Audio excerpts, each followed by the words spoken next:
आदरणीय मंच, आचार्य वर्ग, अग्रज तो नहीं है, सहपाठी भी नहीं दिख रहे हैं, अनुज बंधु भगिनी,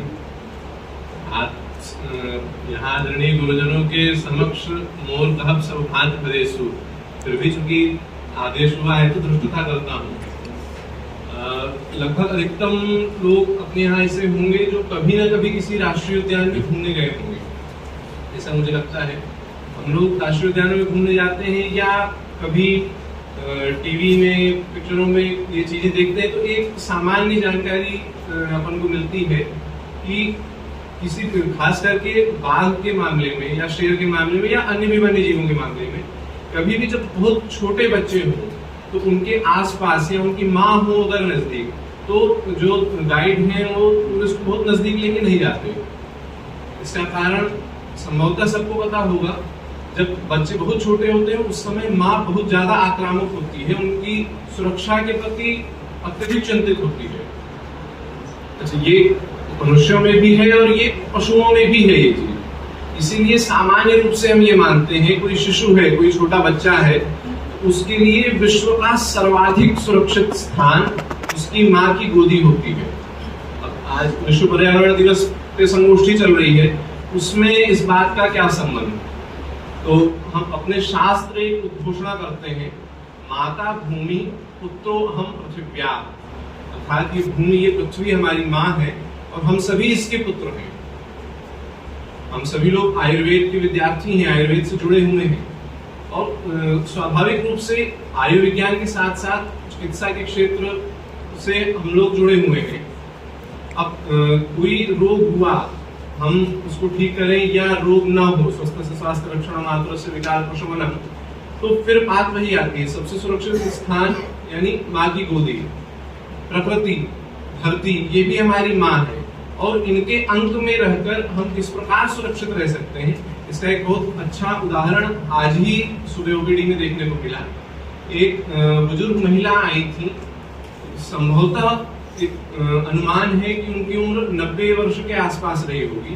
केवल एक छड़ी लेके वो आई थी, ठीक प्रकार से चल फिर पा रही थी। 3-4 लोग हम लोग खड़े हुए थे, आपस में चर्चा हो रही थी, क्या हम लोग इस उम्र तक पहुंच पाएंगे?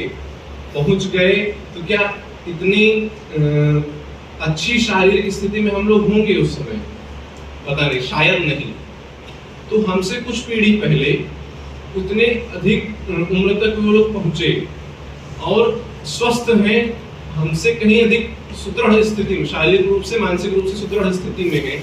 ऐसा क्यों?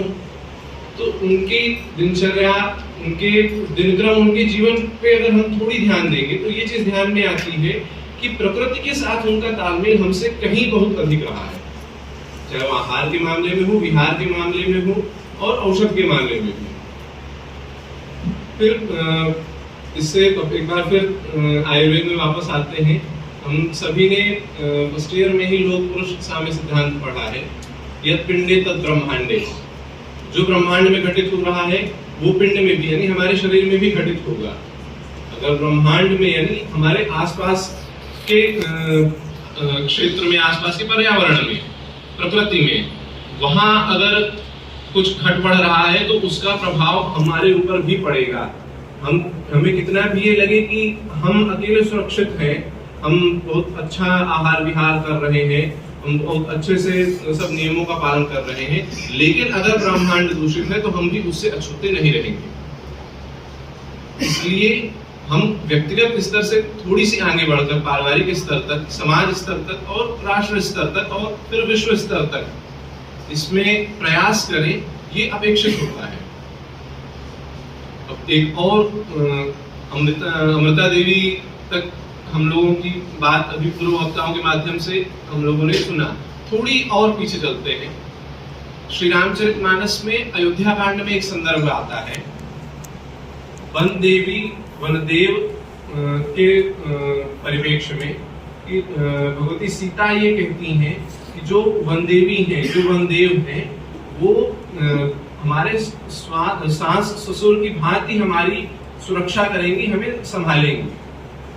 देवी सीता के ससुर कौन? महाराज दशरथ। महाराजा दशरथ कौन? चक्रवर्ती सम्राट। ऐसे चक्रवर्ती सम्राट कि देवासुर संग्राम के लिए देवराज इंद्र भी उनसे सहायता मांगने आते हैं।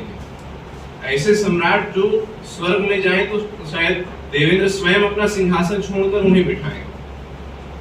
उतने सामर्थ्यवान, उतने श्रेष्ठ व्यक्ति के समान वनदेव और वनदेवी हमारी सुरक्षा करेंगे। तो वनदेव या वनदेवी अर्थात वन और प्रकृति, इनका कितना अधिक महत्व है हमारी संस्कृति में, ये इससे समझ में आता है। ये हमारी संस्कृति रही है, भारतीय संस्कृति रही है, ये हमारी परंपरा रही है कि हम प्रकृति के साथ हमारा तालमेल रहा है, उसके संरक्षण में हम रहे हैं। ये विषय अलग है कि विकास कहें, पाश्चात्यकरण करें या उसका क्या नाम दें, इस विषय में अभी मैं उतना योग्य नहीं हूं कि उसे कोई एक संबोधन प्रदान करूं। लेकिन जब हम किसी चीज का अनुकरण कर रहे हैं, खास करके जब वो हमारे राष्ट्र के बाहर की है, हमारे राष्ट्र की परंपराओं से पृथक है, तो ये आवश्यक होता है कि उसका युगानुकूल और देशानुकूल उसमें परिवर्तन करके, संशोधन करके फिर उसे अपनाना चाहिए। अगर हम सोचें कि सीधे सीधे हम उसे अपना लें तो ये संभवतः मूर्खता होगी या उससे हमें हानि ही होगी। विदेशों में किस प्रकार का खान पान है, किस प्रकार का पहनावा है, उसको अगर हम बिल्कुल उसी प्रकार से उसकी नकल करने की, उसका अनुकरण करने का प्रयास करें तो हमें नुकसान होगा। हाँ, उसमें हम देशानुकूल यानी हमारा देश जो है उसके अनुकूल किस प्रकार से उसे परिवर्तित कर सकते हैं और युग के अनुकूल किस प्रकार से परिवर्तित कर सकते हैं। अब युग के अनुकूल का एक उदाहरण हमारे शास्त्रों में वर्णन है, महाभारत रामायण में हमने देखा है, धनुष बाण से युद्ध होते थे, रथों का उपयोग होता था। अब आज अगर कोई युद्ध हो उसमें हम धनुष बाण लेके जाए तो प्रासंगिक नहीं है, उसमें युगानुकूल परिवर्तन आवश्यक है, युगानुकूल परिवर्तन हुआ है।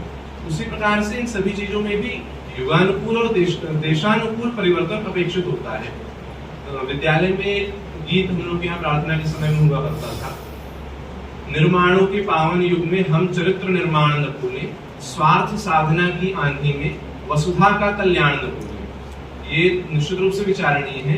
और वसुधा का कल्याण हम न भूलें, हम इतने सामर्थ्यवान नहीं हैं कि हम वसुधा का कल्याण कर सके, लेकिन उसमें भी हमारा ही स्वार्थ निहित है कि जो प्रकृति है वो सृष्टि का मूल है, और अगर हमें अपने अस्तित्व को बचाना है तो हमें प्रकृति का संरक्षण करना ही होगा। ये अनिवार्य है, ये हमारी आवश्यकता है, ये हमारा स्वार्थ है। बस इसी बात के साथ अपनी वाणी को विराम देते हैं।